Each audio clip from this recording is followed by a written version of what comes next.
काम करना चाहिए। समझिए कैसे।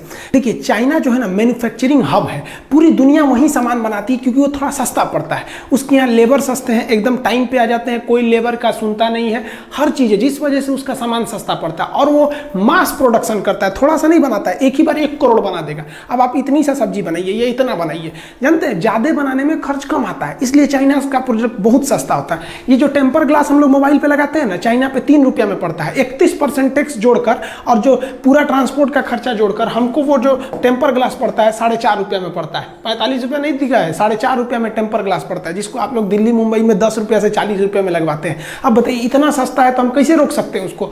आप जो फास्ट चार्जर कहते हैं ना, 3 एम्पियर 5 एम्पियर का धड़ाक से चार्ज कर देता है, 45 रुपया है। हालांकि इसका रेट जो आता है वो 30 रुपये ही है, इसको टैक्स वगैरह जोड़ के 45 रुपये आता है। एयरफोन जो होता है वो 50 रुपये में आता है। 16 GB का मेमोरी कार्ड चाइना में 20 रुपये के आते हैं। सब इतने सस्ते सामान होते हैं, इसलिए मजबूरी बन जाती है लोगों का खरीदना, क्योंकि ये बहुत ही, हम लोग के यहाँ आधे से ज्यादा लोग गरीबी रेखा के नीचे हैं, तो हम लोग की मजबूरी भी है। लेकिन ये सारे सामान चाइना के अलावे ताइवान में भी सेम रेट में मिलते हैं, वियतनाम में भी सेम रेट में मिलते हैं सब।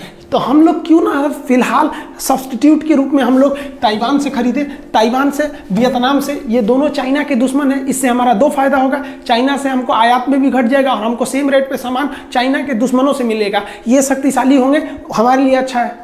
खिलौनों के मामले में चाइना पूरी दुनिया में जाइंट है। चाइना में 8 रुपए से खिलौने चालू हो जाते हैं, 8 रुपए में। पूरी दुनिया में जो सोलर पैनल दिए जा रहा है ना, वो चाइना से आता है। हिंदुस्तान में 70% सोलर पैनल चाइना से आयात हो रहे हैं, हमारे यहाँ नहीं बनते। जबकि भारत का शक्ति स्थल दक्षिण भारत में, दुनिया भर का केरल और गुजरात में जो पावर प्लांट लग रहा है सोलर प्लांट से, वो चाइना से आयात हो रहा है। हमारे जो लौह पुरुष थे, स्टैचू ऑफ यूनिटी, उनके लिए भी जो स्ट्रक्चर बना था वो चाइना से ही बना था। इतना ज्यादा वो मैन्युफैक्चरिंग हब बन गया, इतनी आराम से नहीं हटेगा। उसको हम लोग को बढ़िया से घेरना पड़ेगा, माइंड गेम से मारना पड़ेगा। समझिए कैसे। देखिए कंप्यूटर और मोबाइल की दुनिया में चाइना जो है एकदम कब्जा करके बैठा है। चाइना में जो है वो कंप्यूटर मोबाइल बहुत ही बड़े पैमाने पर मैन्युफैक्चर किए जा रहे हैं।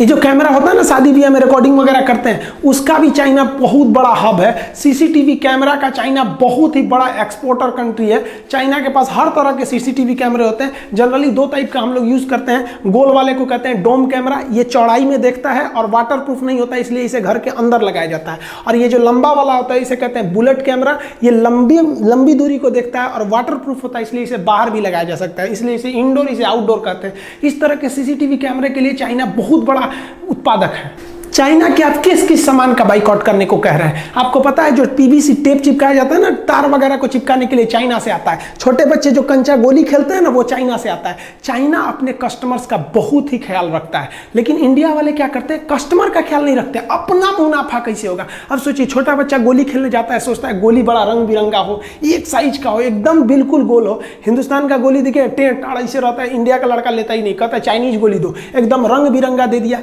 उसने कस्टमर्स की नीड को पहचाना। इन्हें हर चीज चाहिए, खूबसूरत से खूबसूरत, लेकिन सस्ते चीज में चाहिए। चाइना इस चीज को दे देता है।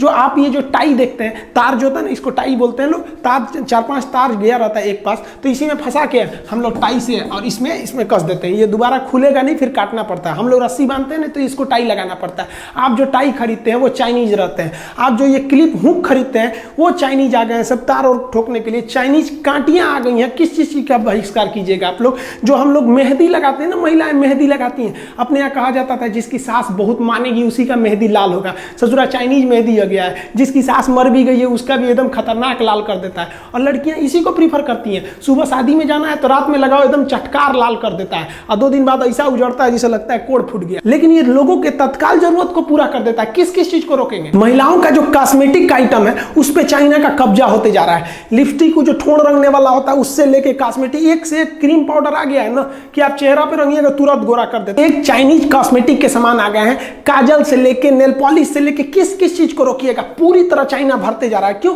क्योंकि लोगों को क्या चाहिए, एक महिला को हर तरह का चाहिए, लिपस्टिक उसका, नेल पॉलिश चाहिए उसको, हर तरह का, जिस रंग का कपड़ा रहना चाहिए उसी रंग का ही। अब इंडिया का लेगी तो महंगा पड़ेगा, तो जितना में इंडिया का एक रंग का लेगी उतना में चाइना वाला इतना सस्ता देता है कि 3 रंग का लेगी, तो उसकी भी तो मजबूरी है। आप देखिए चाइना हमेशा अपने कस्टमर्स के बारे में सोचता है। हम लोग को चाइना के सामान को रोकने के लिए एक एक भावनात्मक डर भी बनाना पड़ेगा।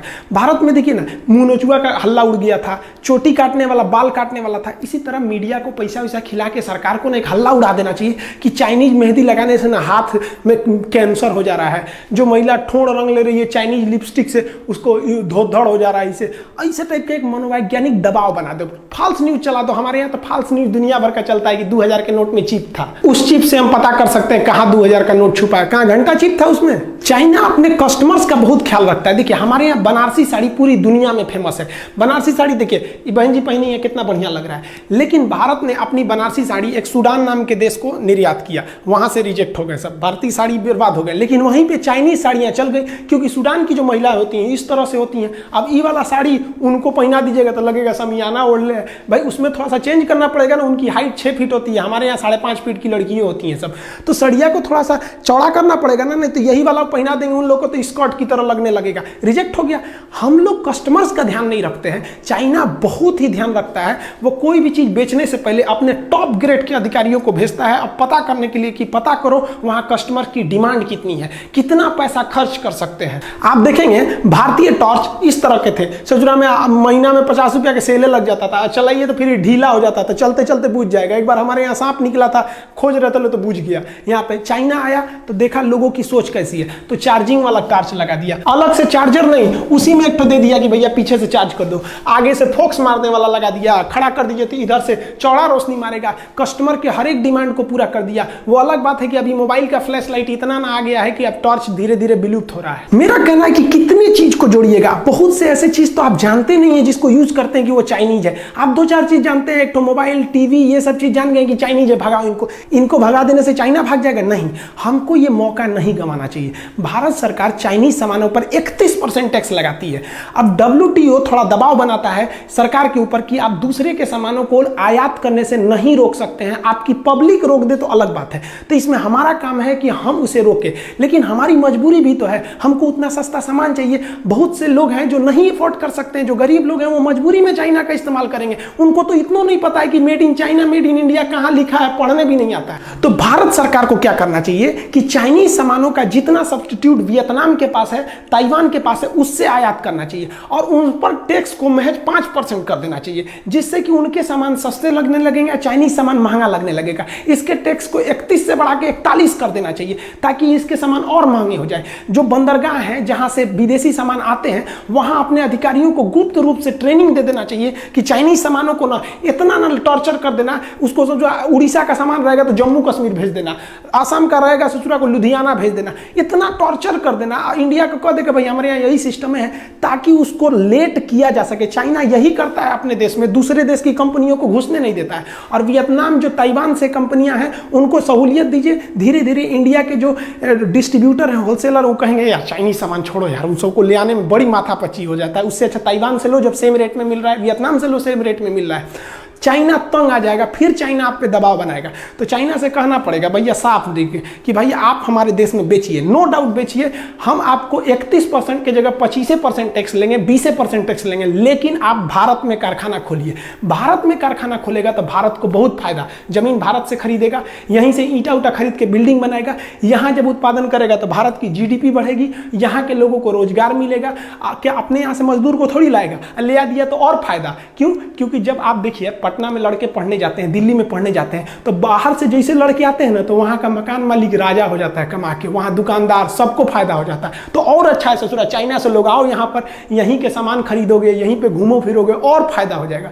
तो रोजगार वो यहीं से देगा, तो हमको और फायदा हो गया कि रोजगार मिल गया। और रोजगार जब मिलेगा तो हिंदुस्तान के लोग काम करने जाएंगे, तो उसकी टेक्नोलॉजी सीख लेंगे। हमारे यहाँ देखते हैं कोई हीरो होंडा की कंपनी में गैरेज में काम कर रहा था, 2 साल काम करके छोड़ा, अपना गैरेज खोल दिया, बहुत अच्छा है। चाइनीज कंपनी में काम किया, 2 साल काम करने के बाद अपना कंपनी खोल दिया। धीरे धीरे ऐसी टेक्नोलॉजी आएगी, चाइना ऐसे ही चुरा के लाया है अमेरिका से। इससे भारत के युवाओं में एक स्किल डेवलपमेंट होगा, और ये भारत की सबसे बड़ी कमी है। मान के चलिए कि किसी लड़के को वेल्डिंग सीखना है तो ITI में जाएगा, नहीं तो किसी वेल्डर के पीछे हेल्पर बनेगा। कोई ऐसी संस्था है जो केवल डेडिकेटेड हो वेल्डिंग सिखाने के लिए कि हाँ भैया आइए 1 महीना में हम आपको सिखा देंगे, आपको वेल्डिंग का सर्टिफिकेट देंगे? नहीं, उसके लिए 75 गो नियम कानून है। चाइना में ऐसा नहीं है, आपको जिस चीज का स्पेशलिस्ट बनना है आप वहां जाइए। लेकिन भारत में अगर आपको स्पेशलिस्ट बनना है तो या तो कॉलेज में जाइए, अगर अनपढ़ है मजदूर टाइप के हैं तो किसी किसी के पीछे हेल्पर लगिए 2 साल तक, अब धीरे धीरे सीखिए। लेकिन चाइना ने क्या किया, एकदम स्किल्ड कर दिया। किसी को पेंटिंग सीखना है, उसका एक तो कॉलेज है भैया, इसमें आइए 1 महीना में पेंटिंग सिखा के भेज देगा, सर्टिफिकेट केवल पेंटिंग का। हमारे यहाँ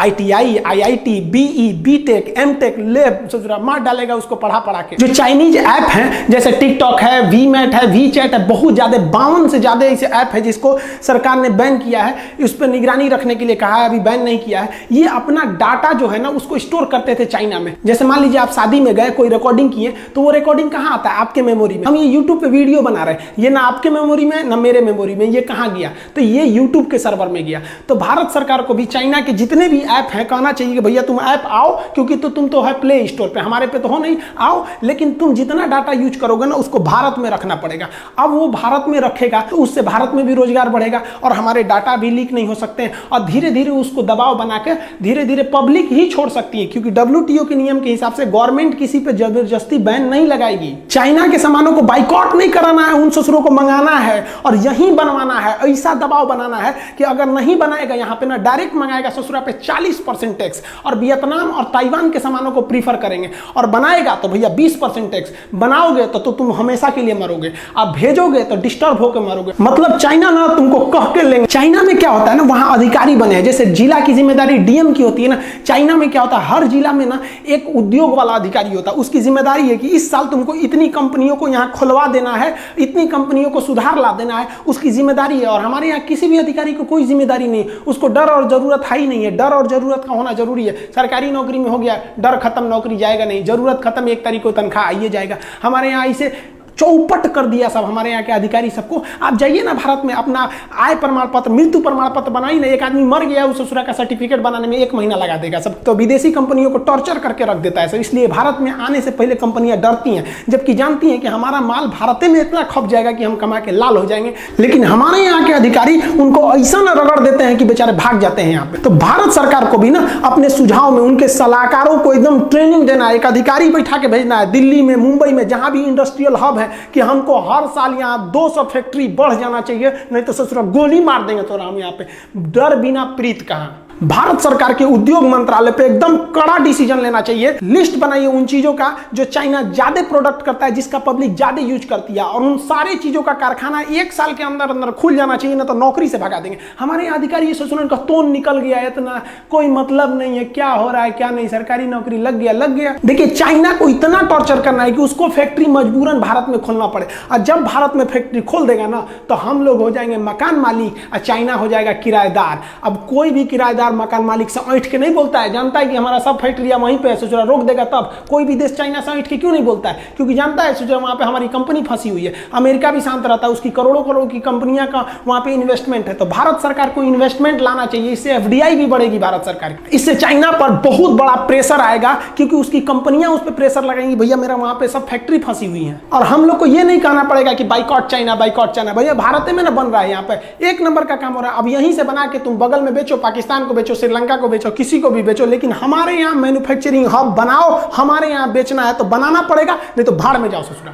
हमारे यहाँ दिक्कत क्या होता है, एक तो पुजवा नेता चल जाता है ना, उसके पीछे 50 को पुलिस वाला जाएंगे, नेताजी जा रहे हैं, नेताजी जा रहे हैं। और हमारे यहाँ वैज्ञानिक सबको कोई वैल्यू नहीं दिया जाता है। हम एक बार दिल्ली से पटना आ रहे थे, हमारे बगल में एक आदमी बैठे हुए थे, ऐसे परिचय हुआ तो बताया कि हम DRDO में हैं। अब बताइए DRDO का साइंटिस्ट एक साधारण जहाज से जा रहा था, बताइए उसके लिए ये सम्मान की बात है। अरे भाई नेताओं को जो मिलते हैं ना, हमारे जो इसरो चीफ हैं, ये सड़क पे ऐसे जाएंगे, यहाँ पे इनको 2 पुलिस दे देता है। अरे इनको भी ब्लैक कमांडो मिलना चाहिए। जब भारत का साइंटिस्ट कहीं जाए ना सड़क पर, तो उसको चारों ओर से पुलिस हटा दे, सबको हटो हटो, कौन जा रहा है भाई साइंटिस्ट। तो लोगों को भी दिल में देख के एक हौसला बढ़ेगा कि नहीं, हमारा देश साइंटिस्ट के साथ खड़ा है। आने वाली पीढ़ियां भी उनसे प्रेरणा लेगी और पढ़ाई में जी जान लगा के पढ़ेंगी। लेकिन हमारे यहाँ क्या होता है, पढ़ने पर जानते हैं कोई क्या बनता है, पढ़ के क्यों राजा भइल बा। अरे आप पढ़े लिखे लोगों को राजा की तरह सम्मान दीजिए, नहीं तो ये देश एक दिन खोखला हो जाएगा। नेताओं से ज्यादा सम्मान भारत के इन साइंटिस्टों का होना चाहिए। ये भारत के असली कर्णधार हैं। इनके बदौलत अगर हम रहेंगे, इनका सम्मान करेंगे, तो एक दिन सच में ये भारत को सोने की चिड़िया बना देंगे।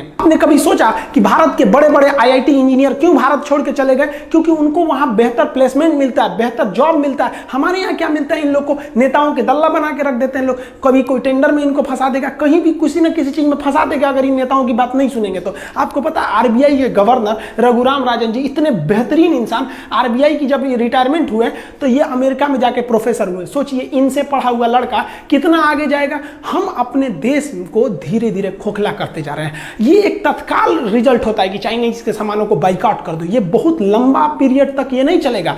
आपको एक बहुत सोची समझी रणनीति बनानी पड़ेगी। चाइना को माइंड गेम से मारना पड़ेगा। इस तरह से मारिए चाइना को जिस तरह से उसने पूरी दुनिया को मारा। वहां पर हमारे देश में बनाना है, एक ही शर्त रहेगा, हिंदुस्तान में सामान को बेचना है तो 40% टैक्स दो, और नहीं तो यहां 20% टैक्स दो, यहां उत्पादन करो, नहीं तो तुम सपना छोड़ दो कि भारत का व्यापार तुम्हारे लिए है।